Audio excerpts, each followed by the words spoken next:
IVF చికిత్సలో 25% భారీ discount, free doctor consultation, free ultrasound scan, logo launch, Andro max advanced male infertility centre ను కూడా ప్రారంభించారు. ముందుగా ఏ అంశాల గురించి ముఖ్యమైనటువంటి అంశాలు ఏమి చర్చకు వచ్చే అవకాశం ఉందంటారు?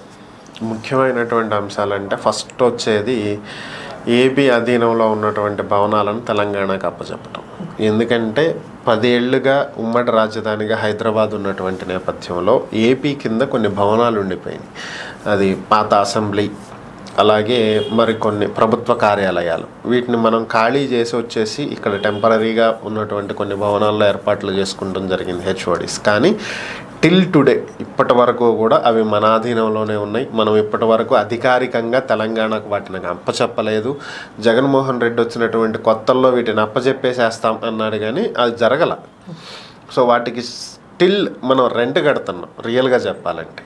సో రెంట్ కట్టి భవనాలను వాడుకుంటున్నాం. సో వాటిని అప్పగించేటువంటి ప్రక్రియ ఒకటి చేపడతారనుకుంటున్నాను. ఎందుకంటే ఎన్ని భవనాలు మన కింద ఉన్నాయి, ఎన్ని ఆస్తులు ఇంకా ఏపీ కింద ఉన్నాయి ఏంటనేది వాళ్ళు లెక్క చూసుకోవాలి. ఆ లెక్క చెప్తారు. మన దగ్గర ఉన్నవి వాళ్ళు చెప్పింది రెండు సరిపోయిందా లేదా చూసుకుని దాన్ని అప్పగించేటువంటి ప్రయత్నాలు చేస్తారు. తర్వాత జల వివాదాలు.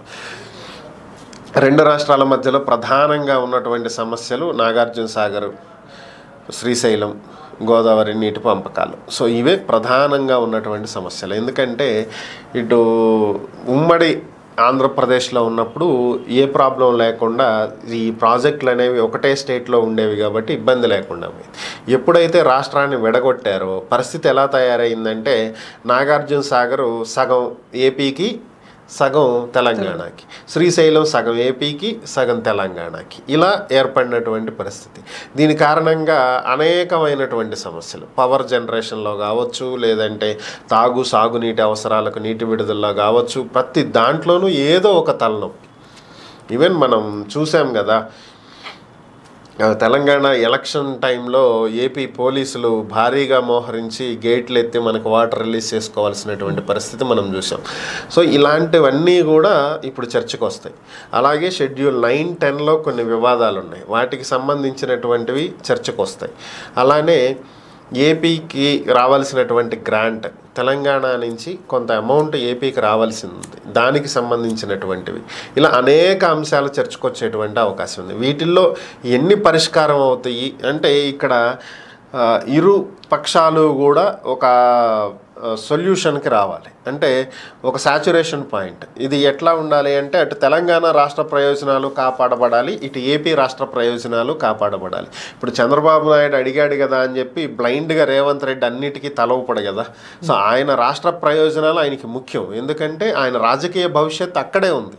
సో రేపొద్దున ప్రతిదానికి తల ఊపాడు అంటే తెలంగాణ ప్రజలు చూస్తూ ఉంటారు కదా, అన్నీ ఆంధ్రాకి దోచిపెట్టేస్తున్నారని వాళ్ళు మాట్లాడతారు. అలాగే రేవంత్ రెడ్డి అడిగిన ప్రతిదానికి చంద్రబాబు తలనొప్పుడు, ఇక్కడ చంద్రబాబుకి తలనొప్పులు స్టార్ట్ అవుతాయి. కాబట్టి ఇద్దరూ కూడా ఆమోదయోగ్యమైనటువంటి ఒక పాయింట్ తీసుకోవాలి. అది ఇద్దరు అంగీకరించేదై ఉండాలి. అది రెండు రాష్ట్రాలకు మేలు కలిగించేదై ఉండాలి. వాళ్ళు నష్టపోకుండా మనము నష్టపోకుండా ఉండేటువంటిదై ఉండాలి. అలాంటివి పరిష్కారం అవుతాయి. ఏదైనా ఒక పాయింట్ అటు ఇటుగా ఉన్నా కూడా అవి అలాగే ఉంటాయి. అవి పరిష్కారం కావు, అవి ఎన్నటికి తెగవు.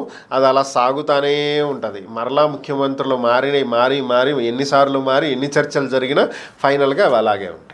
ఇప్పుడు రాష్ట్రం విడిపోయి 10 ఏళ్ళు అవుతుంది. ఈ 10 సంవత్సరాలు ఏ ఒక్క సమస్య కూడా తీరలేదంటారు రెండు రాష్ట్రాల మధ్య? 100% తీరలేదు, దాంట్లో డౌట్ ఏం లేదు. ఎందుకంటే మొదటి 5 ఏళ్ళు చంద్రబాబుకి కేసీఆర్కి పళ్ళ. ఎందుకంటే అక్కడ చంద్రబాబుకు వచ్చినటువంటి సీట్లు తక్కువ. ఎందుకంటే 2014 ఎన్నికలు ఉమ్మడి ఆంధ్రప్రదేశ్ మీద జరిగినాయి, సింగిల్గా ఏమీ జరగల. ఇటు ఆంధ్రప్రదేశ్కి సపరేట్గా, అటు తెలంగాణకి సపరేట్గా ఏమీ జరగలేదు. ఓవరాల్గా ఎలక్షన్స్ జరిగినాయి. దాంట్లో తెలంగాణకి ఎన్ని సీట్లు వస్తాయో దాంట్లో ఎవరికి మెజారిటీ వచ్చిందో దాని ప్రకారం కేసీఆర్ అక్కడ సీఎం అయ్యాడు. దీని ప్రకారం ఇక్కడ చంద్రబాబు సీఎం అయ్యాడు, బాగానే ఉంది. కానీ అక్కడ తెలంగాణలో అప్పుడు టీడీపీకి కూడా కొన్ని సీట్లు రావటం, అటు ఎమ్మెల్సీ ఎలక్షన్స్ వచ్చినటువంటి సమయంలో టీఆర్ఎస్ వాళ్ళని టీడీపీ కొనాలనేటువంటి ప్రయత్నం చేయటం, ఓటుకు నోటు కేసు మనం చూసాం. దానికి సంబంధించి రేవంత్ రెడ్డిని కేసీఆర్ ఇరికించటం, ఆ తర్వాత అదే కేసులో చంద్రబాబును కూడా ఇరికించాలనే ప్రయత్నం చేయటం, ఇలాంటివి కొన్ని జరిగినాయి. సో ఈ కారణాల చేత ఇద్దరి మధ్యలో సఖ్యత పోయింది. ఇక్కడ మేజర్ ప్రాబ్లం ఏంటంటే కేసీఆర్కు ఉన్నటువంటి భయం ఏంటంటే ఏ రోజుకైనా చంద్రబాబు లాగేసుకుంటాడు. సో గవర్నమెంట్ తాను ముఖ్యమంత్రిగా స్థిరంగా ఉండాలనేది ఆయన లక్ష్యం. ఇక్కడ చంద్రబాబు టార్గెట్ ఏంటి? ఇక్కడ టీడీపీ ఉంది, అక్కడ కూడా టీడీపీ గవర్నమెంటే ఉంటే ఈజీగా సమస్యలు కొన్ని పరిష్కరించుకోవచ్చు. అక్కడ ఇక్కడ మొత్తం మనదే రాజ్యం అవుతుంది. టీడీపీ జాతీయ స్థాయిలో 2 రాష్ట్రాల్లో అధికారంలో ఉంటుంది అనేటువంటి స్వార్థం అయింది. సో ఓవరాల్గా వీళ్ళు వాళ్ళ చేతి నుంచి అధికారం లాక్కోవాలనుకుంటారు, వాళ్ళ అధికారాన్ని నిలబెట్టుకోవాలనుకుంటారు. ఈ ప్రక్రియలోనే వాళ్ళిద్దరికీ పళ్ళ. సో వాళ్ళిద్దరు చర్చలకు కూర్చున్నది లేదు, కూర్చున్న అవి పరిష్కారం అయ్యేది లేదు. ఎందుకంటే ఈయన ఎడ్డమంటే ఆయన తెడ్డమంటాడు. అది అవల. గవర్నమెంట్ మారింది, ఇక్కడ మారింది, అక్కడ మారలా. పోనీ ఇక్కడ జగన్ వచ్చాడు, జగన్తో కేసీఆర్కి సత్సంబంధాలు ఉన్నాయా అంటే 100కి 100% సత్సంబంధాలు ఉన్నాయి. అలా అని చెప్పి కేసీఆర్ జగన్ చెప్పిన ప్రతిదానికి వింటాడా అంటే వినడు. ఇక్కడ జగనే అధికారంలో ఉండాలని అక్కడ కేసీఆర్ కోరుకుంటాడు, అక్కడ కేసీఆరే అధికారంలో ఉండాలని ఇక్కడ జగన్ కోరుకున్నాడు. కానీ రెండూ జరగల. 2024కి వచ్చేటప్పటికి అక్కడ తెలంగాణలోనూ మారింది, ఇక్కడ ఏపీలోనూ మారింది. కానీ గడిచినటువంటి 5 ఏళ్లలో ఏమన్నా వీళ్ళిద్దరూ కూర్చుని పరిష్కారం చూడాలనుకున్నారా అంటే చూడాల. వాళ్ళిద్దరు రాజకీయాలు మాట్లాడుకున్నారు, వాళ్ళిద్దరికి సంబంధించినటువంటి పర్సనల్ థింగ్స్ గురించి డిస్కషన్స్ వచ్చినాయి. కానీ రాష్ట్రానికి సంబంధించినటువంటి అంశాల మీద ఏ రోజు చర్చలు జరగటం కానీ సాల్వ్ చేసుకుంటాం కానీ జరగల. అవే జరిగి ఉంటే జగన్మోహన్ రెడ్డి కేఆర్ఎంబి జిఆర్ఎంబి మొత్తాన్ని తీసుకెళ్ళి సెంట్రల్ చేతిలో ఎందుకు పెడతాడు? ఇప్పుడు Krishna river management board, Godavari river management board అనేవి స్వతంత్రంగా 2 రాష్ట్రాల మధ్య సమస్యలు తలెత్తకుండా నీటి పంపకాలు జరపాల్సినటువంటి అంశం.